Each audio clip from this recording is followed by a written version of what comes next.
اعوذ باللہ من الشیطان الرجیم بسم اللہ الرحمن الرحیم رب اشرح لی صدری ویسر لی امری واحلل عقدۃ من لسانی یفقہوا قولی وما تأتیہم من آیات ربہم الا قالوا عنہا معرضین، اور ان کے پاس ان کے رب کی نشانیوں میں سے کوئی نشانی نہیں آتی مگر وہ اسے منہ ہی موڑنے والے ہوتے ہیں۔ سورۃ یاسین آیا 46۔ وما تأتیہم من آیات ربہم، اور ان کے پاس ان کے رب کی نشانیوں میں سے کوئی نشانی نہیں آتی۔ اللہ رب العزت نے اپنی رحمت سے اپنی آیات نازل فرمائیں تاکہ بندے دین و دنیا میں ان سے رہنمائی حاصل کریں، لیکن لوگوں کا عجیب حال ہے، ان کے سامنے اللہ تعالیٰ کی نشانیوں میں سے کوئی نشانی بھی آ جائے تو جس سے توحید کی حقیقت اور رسالت کی تصدیق ہوتی ہو، وہ اس پر توجہ ہی نہیں کرتے۔ الا قالوا عنہا معرضین، مگر وہ اسے منہ ہی موڑنے والے ہوتے ہیں، وہ اسے منہ موڑ جاتے ہیں اور اسے ٹھکرا دیتے ہیں۔ اللہ تعالیٰ کی نشانیاں انسان کو جھنجھوڑتی ہیں، اللہ تعالیٰ کی نشانیاں انسان کو کائنات کے ساتھ ہم آہنگ کر دیتی ہیں۔ اللہ تعالیٰ کی نشانیوں سے انسان اپنے خالق کو پہچان لیتا ہے، اس کی عظمت کی وجہ سے انسان کے دل میں ڈر پیدا ہوتا ہے۔ اللہ تعالیٰ نے انسانوں کے اعراض کو واضح کیا کہ انسان نشانیوں پر غور نہیں کرتے، اسی وجہ سے انہیں فائدہ نہیں ہوتا اور نشانیوں سے منہ پھیر جاتے ہیں۔ وَإِذَا قِيلَ لَهُمْ أَنفِقُوا مِمَّا رَزَقَكُمُ اللَّهُ قَالَ الَّذِينَ كَفَرُوا لِلَّذِينَ آمَنُوا أَنُطْعِمُ مَن لَّوْ يَشَاءُ اللَّهُ أَطْعَمَهُ إِنْ أَنتُمْ إِلَّا فِي ضَلَالٍ مُّبِينٍ۔ اور جب ان سے کہا جاتا ہے اللہ تعالیٰ نے جو کچھ تمہیں دیا ہے اس میں سے خرچ کرو، جنہوں نے کفر کیا ان لوگوں سے کہتے ہیں جو ایمان لائے کہ ہم اس کو کھلائیں جس کو اللہ چاہتا تو خود کھلا دیتا، نہیں ہو تو مگر کھلی گمراہی میں۔ سورۃ یاسین آیا 47۔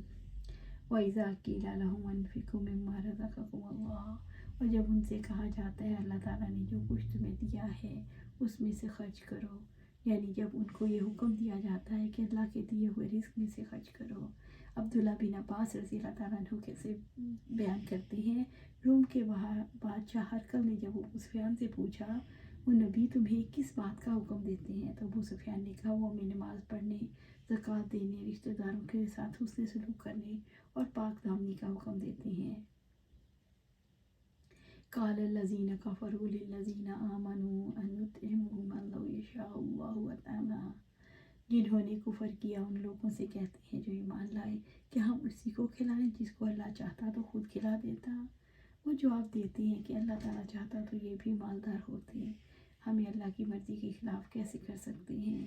ان انتم الا فی ضلال مبین، نہیں ہو تو مگر کھلی گمراہی میں۔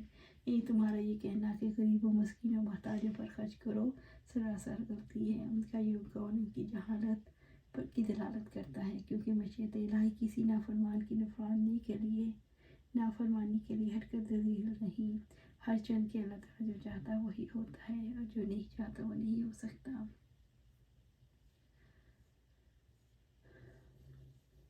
اللہ تعالیٰ غربا، مساکین اور ضرورت مندوں کے لیے خرچ کرنے کا حکم دیتے ہیں۔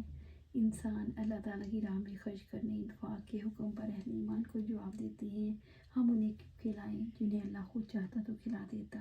لوگ کہتے ہیں کہ تم کھلی گمراہی پر ہو، ان سے مراد یہ ہے جن کو اللہ تعالیٰ نے کھانا کھلانا چاہا، جن کو غریب رکھنا چاہا، ہم انہیں دے کر اللہ کی مشیت کے خلاف کیوں کریں۔ اس سے مراد یہ ہے تم غربا کی مدد کر کے نادانی کا مظاہرہ کر رہے ہو۔ ایسا جواب وہ لوگ دیتے ہیں جو آخرت پر یقین نہیں رکھتے، جو اللہ تعالیٰ سے اجر پانے کی امید نہیں رکھتے۔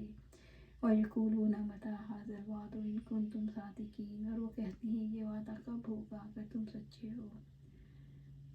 سورۃ یاسین آیا 48۔